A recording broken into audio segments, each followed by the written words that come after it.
Released on June 30th, 2004, this $200 million film is the second installment in Sam Raimi's trilogy, based on the Marvel comic book character of the same name. The PG-13 rated spectacle was a major success, breaking opening day records, eventually placing second for the year with a $783 million take.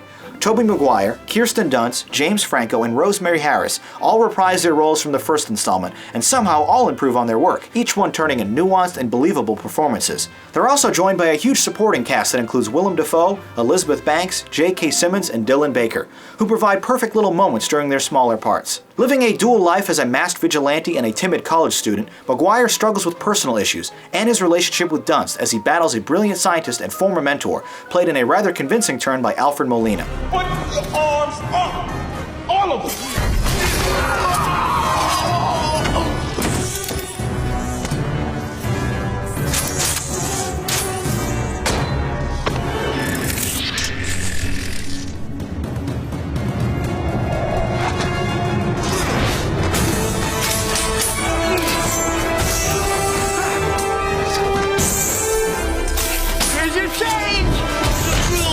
With the origin story out of the way, this film smartly reintroduces new conflicts to old characters, with realistic dilemmas resulting in a more interesting and relatable 127-minute experience. The standout scene in that regard is an intensely emotional conversation where Maguire confesses to Harris his involvement in her husband's death, somberly remarking, "Uncle Ben was killed that night for being the only one who did the right thing." On the flip side, a sequence where Molina regains use of his mechanical tentacles on the operating table is positively terrifying and quickly establishes the villain's strength and abilities. The superhero adventure also has a wicked sense of humor to it, like Spidey's wisecracking Russian landlord, or another great cameo by B-movie legend Bruce Campbell. A playful mid-act montage set to B.J. Thomas's "Raindrops Keep Falling on My Head" is sort of perfect in its out-of-place effectiveness. This film's brilliance, however, is its ability to effortlessly balance all of those moods and moments perfectly, with plenty of high-swinging action sequences littered throughout, like a climactic runaway train sequence that pushes Spider-Man to the literal brink. The Oscar-winning special effects work by Edge FX, particularly sequences involving the film's antagonist maneuvering around on his 8 limbs, are extremely impressive, even a decade later. Raimi expands the frame to an anamorphic ratio to better fit the larger characters on screen together,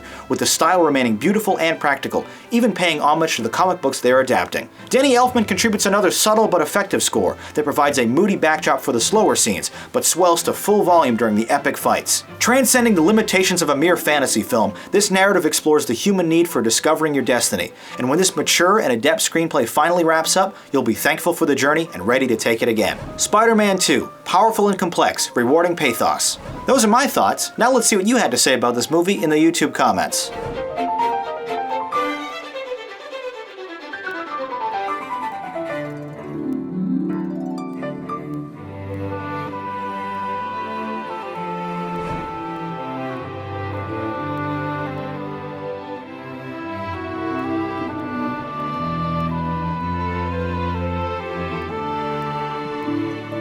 Spider-Man 2 on the Rate-O-Matic, a 9 and a 10. Your reviews for this film were all positive, but inconsistent as to what degree.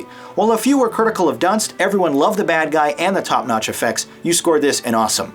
Absolutely breathtaking cinema anchored by humble and intricate performances, this is a wonderful film and a personal favorite. Second only to The Dark Knight in the superhero genre, I think it's amazing.